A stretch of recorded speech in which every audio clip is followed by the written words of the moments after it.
let's talk about memories for a little while. When I saw the UFOs in Vermont, my brother remembers explicitly being there.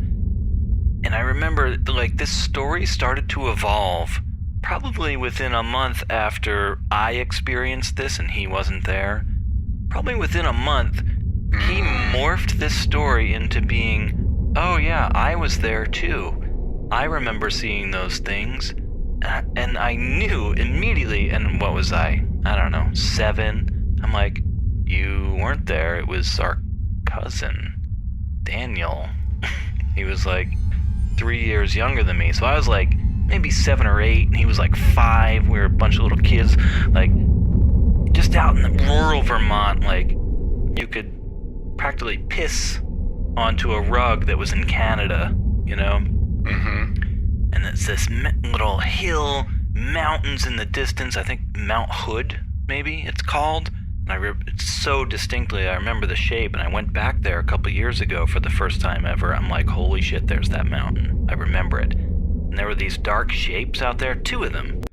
They just looked like it was a perfectly blue sky day. It was getting towards evening, but no clouds. But then 2 like weirdly, almost black, dark gray clouds.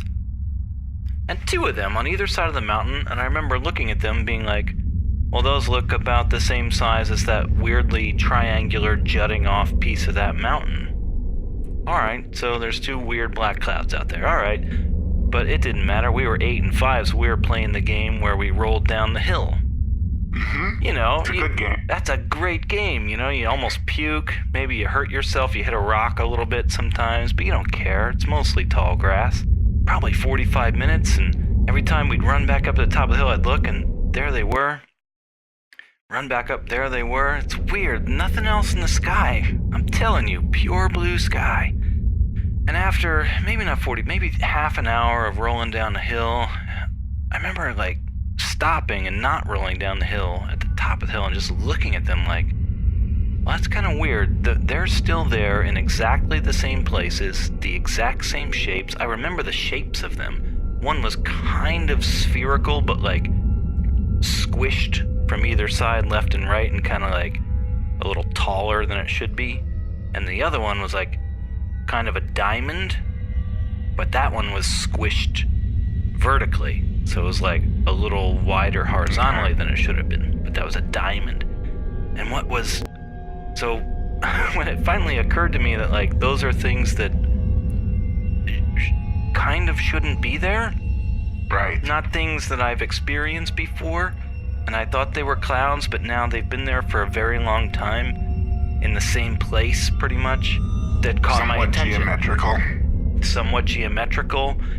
Weirdly dark against, like, the fading, you know, dusk sky. And it was not totally dusk when I first started seeing them, but then, so when it finally caught my attention, I just stood on the top of the hill, and I just watched them. I'm like, okay, this is interesting. I'm going to look at these, because this is interesting now.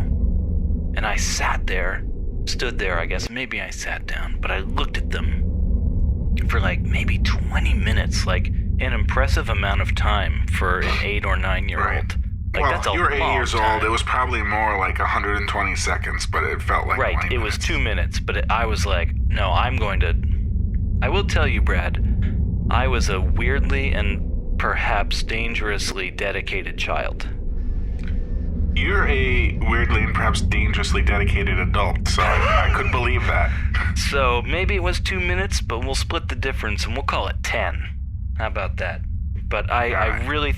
I thought I was being conservative with the 20, but maybe not. But then I'm looking at them, and each one of these weirdly dark clouds is on one side of this mountain peak. Mount Hood. I think it's Mount Hood. I'm getting that wildly wrong, I'm sure.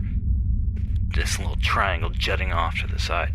And what I noticed as I continued to watch them is that the one on the right, the diamond-shaped sort of vertically slightly flattened diamond-shaped geometrical black cloud is like getting smaller and getting smaller and getting smaller, but slowly, like almost so slowly that you don't notice it. And then the weirdly spherical one, that's too vertical to be a sphere, is getting bigger. And they did this pattern of like, the diamond one on the right would get smaller and the spherical one on the left would get bigger, and then they'd reverse. And the diamond one on the right would get bigger, and the spherical one on the left would get smaller. But over the course of a long time, it was not 2 minutes, because you couldn't see them moving. You would just like take little snapshots, be like, okay, definitely right now, the one on the right is bigger, and the one on the left is smaller. You just sit there, watching. You can't see anything really happening, but then you take another snapshot and say, shit, the one on the left is way bigger now, and then the one on the right is smaller. And what eventually occurred to me, whether correctly or incorrectly, was that they are getting closer and farther away. That's what's happening. That's what I'm seeing right now. But it was so like anti-nature, and then I got freaked out. I'm like, Daniel, let's get out of here, and then we ran back to the house.